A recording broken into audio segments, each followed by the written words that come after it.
ओम अज्ञानतिमिरान्धस्य ज्ञानाञ्जनशलाकया चक्षुरुन्मीलितं येन तस्मै श्रीगुरवे नमः।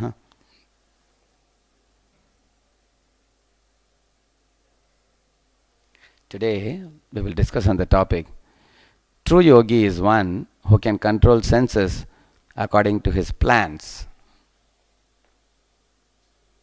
In Bhagavad Gita 2.58, Lord Krishna says, Yada samharate chayam kurmongani sarvashah indriyani indriyartebhyah tasya prajna pratisthita. Lord Krishna says, one who is able to withdraw his senses from sense objects, as a tortoise draws its limbs within the shell, is firmly fixed in perfect consciousness. There are two types of people. One is called Godas, another one is called Goswami. Godas is a person who is controlled by his senses, and Goswami is one who has controlled his senses. So we all can ask ourselves whether we are Godas or Goswami. Let us understand this today. You see, everybody's senses in this world, they always dictate them to do different things. Like somebody's senses may say, take me to a liquor shop. Then one goes to liquor shop helplessly, and one may drink liquor and terribly suffer after that. So that is why in Bhagavad Gita, Lord Krishna explains about the nature of the senses, how they tend to act loosely. We have 5 things: Shabda, Sparsha, Rasa, Rupa, Gandha. Shabda means the sound. Sparsha means sex life, touch. Shabda, Sparsha. Rasa means the tongue. Rupa means the form. And Gandha is the smell. So the Rupa is for the eyes, Gandha is for the nose. So these are the 5 senses. They are always wandering in this world, and they pull us in different directions. You see, the example is given like a fish is getting abundant food inside the water. It's an aquatic. But still, when a fisherman puts he puts a net, he gets caught in the hook and is pulled out, and he loses his life because of his tongue, greedy tongue. Similarly, the moth, you can always see, it tries to again and again hit the window panel to go inside the room where there is some fire. At last it enters into the room and enters fire and gets burnt. Similarly, the moth suffers due to eyes. Similarly, people see something with the eyes, and the eyes become a cause of problem. Like one boy who was a mediocre looking boy, he became attracted to a beautiful girl. On the push of his friends, he went and gave her a love letter, and he got a slap. And that was the most humiliating thing for him. For 6 months, for 1 semester, he didn't come to college at all. You see? In this way, our eyes can drag us to do something which will bring us shame. You see? Similarly, the ears. The deer hears the sound produced by some hunter, and then it becomes very eager. Where is the sound coming from? Then the deer runs in the direction, and the hunter puts a rope around his neck and drags him away. You see? Similarly, people use their ears nowadays to put the earphone and hear some rock music. So it appears very nice for them. Boom, boom, boom, boom. In this way, when they hear 110 decibel sound, it arouses the passion in them. Scientists say that this disturbs the biological rhythm in our body because of hearing such a rock music in 110 decibels. Although they think they are enjoying, actually they are suffering. It's, according to scientists, it's like putting a man in a rickshaw and toppling the whole rickshaw. You see? On the other hand, when you hear devotional music, it's very calming. It gives us a peace of mind. It produces a soothing effect, and it also affects our behavior and makes it positive. So what we hear with the ears, what we see with eyes, we see the beautiful forms of Sri Sri Radha Krishna, Lakshmi Narayan, Sita Ram. By seeing these forms, Sadbhavana arises in our heart. Similarly, with the tongue, if you eat prasadam, Ahara Shuddhau Satpashuddhau Dhruvasmriti Smritilambe Vipramokshaha. It is said, Grantinam Vipramokshaha. It is said, if we eat food, there are three components of the food. One part becomes stool and urine, another part turns into blood, which is circulated all over the body, and the third part goes straight to the brain. If the food is pure, prasadam, it actually makes the brain tissues very positive, making the devotee cheerful and happy in life and divinely inclined. All the divine qualities come out.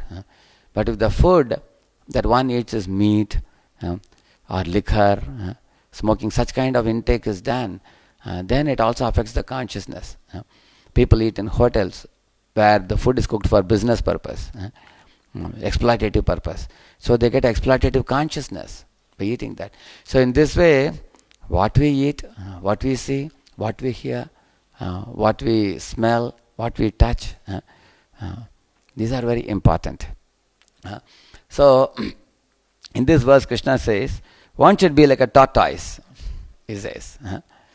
Tortoise means, like you have seen a tortoise. A tortoise has very soft head and soft hands and soft legs.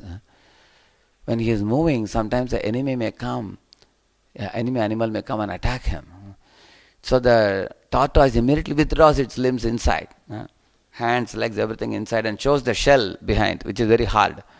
So the enemy, even if an enemy takes a heavy plank of wood or something and hits the tortoise will be unharmed. So that's why the tortoise is considered intelligent. Similarly, we also have to know when there is Maya, which is against our Krishna consciousness, we withdraw our senses inside. Something that is not good for our system, we withdraw. Just like Gandhi said, Bura mat dekho, Bura mat bolo, Bura mat suno. So we withdraw our senses when we come across something that is not good for us. So he gives example of tortoise. We should be like tortoise. What is good, you take in. What is not good, you don't accept. At the same time, you will make one observation. The tortoise is not stagnant. When there is no enemy, the tortoise makes a progress. It moves forward, moving his hands and legs. He puts his head out, hands, legs out, and it moves forward. Similarly, a devotee of the Lord also in this world, it's not that he becomes inactive. He does all activities. At the same time, he makes activities in Krishna consciousness to make progress. But when there is danger, he withdraws his senses very intelligently. When I had gone to Kolhapur, there is a Mahalakshmi temple there. In the entrance, I found one statue of a tortoise right on the entrance. So I asked the Swamiji there, what is this? He said, this tortoise represents any human being who is visiting the temple. When you come to temple, this tortoise is having his head out and hands out, legs out, everything. Because the tortoise wants to teach us that when you come to temple, all your senses can be active. With your eyes, you see the beautiful deities. With the ears, you hear the nice kirtans of Hare Krishna mantra.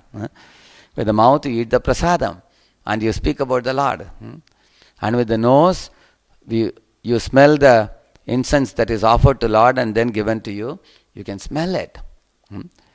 In this way, you are also allowed to get married. If you want to marry, you are a devotee, you marry a devotee girl, and both of you can have a family, you can have children, but you be like Arjuna. Arjuna was a married man with children, and we can practice Krishna consciousness. So in this way, our senses can be positively utilized. That's what the tortoise teaches. And this is the way we can become Goswami. And when the senses are dictating us, do wrong things, and we are being chased by the senses to run from pillar to post, then we are called Godas. And in the modern times, we are finding the modern youth terribly suffering due to cigarette smoking, drug addiction, due to drinking liquor, due to illicit sex with multiple partners, and due to internet addiction, due to internet surfing, pornography surfing. And because of this, the youths are becoming more and more diseased, and they're suffering more and more, leading to suicides, if you see, because they're becoming Godas. They're becoming servant of their senses. Their academics are getting spoiled. Their spiritual goals are getting spoiled. They have a human body, but they behave worse than animals. So we have animal, we have a human, we have divine, devata. So right now we are humans. So from human platform we should go to the divine platform, not degrade to the animal platform. For that what we should do? Control the senses. How to do? Here Prabhupada says, the senses are like serpents and they want to act loosely. Like a serpent is very difficult to control because it moves very, very swiftly, isn't it? Similarly, our senses also flow very, very fastly outward. What to do? You know, a snake charmer has a baj. Like that he plays. Similarly, by playing that baj, he brings the serpent under control. The serpent immediately, he dances like this and then he comes under control and he keeps it in a basket and closes the basket. Similarly, if you want to control senses, what we should do? We should do the chanting of Mahamantra. Hare Krishna, Krishna Krishna, Hare Hare, Hare Ram, Ram Ram, Hare Hare. You chant this. Every day when you chant the Hare Krishna mantra, the senses, you will see, will become calm, cool, collected and controlled. And the senses are supposed to be used in Lord's service. Just like company gives you a car. What does the company expect you? Do you take the company car and go to the ocean beach side to enjoy with your girlfriend? The company will throw you out of the job, isn't it? On the other hand, when you take the company car, I have to serve the company. The company car is to be used for the purpose of company. God has given us the body, so we should use the body in God's service. So we chant Hare Krishna. And when you chant Hare Krishna, you become happy. Thank you very much.